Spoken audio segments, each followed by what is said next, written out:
Hi, Aaron Roth again to address questions raised by our viewers of our first two media advocacy segments. First, Why is it significant that major oil companies do not own or operate the 3,200 retail gas stations in Wisconsin?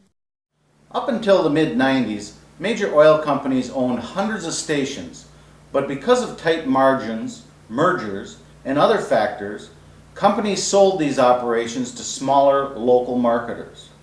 This is significant because when it comes to supply, the oil industry does not have to supply gasoline except under supply agreements with local marketers. In other words, we are not a utility required to sell in Wisconsin. You say this tax has never been enacted.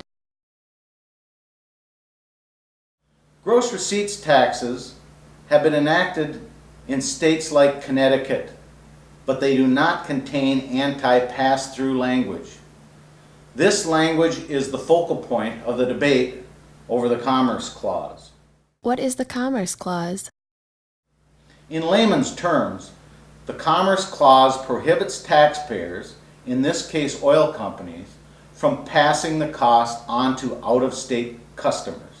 In other words, the tax should not be recovered by passing it on to customers in Illinois, Iowa, or Minnesota. In its 1983 decision on this issue, the Supreme Court of New York wrote it was invalid and such taxes were not to be passed on to out-of-state customers.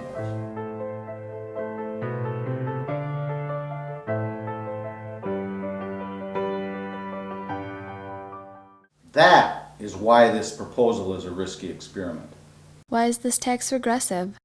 Because it is collected as a percentage of the price of gas, when prices rise, the tax increases. This is especially regressive for lower income families if the tax is passed on. Aren't there progressive alternatives? Yes, neighboring states have broadened their transportation funding horizons using solid and innovative sources. Here's an idea from the Wausau Daily Herald.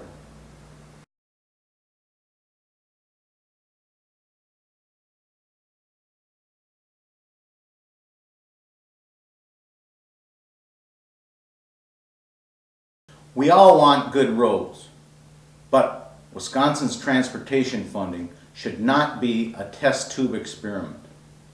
Thanks for your consideration.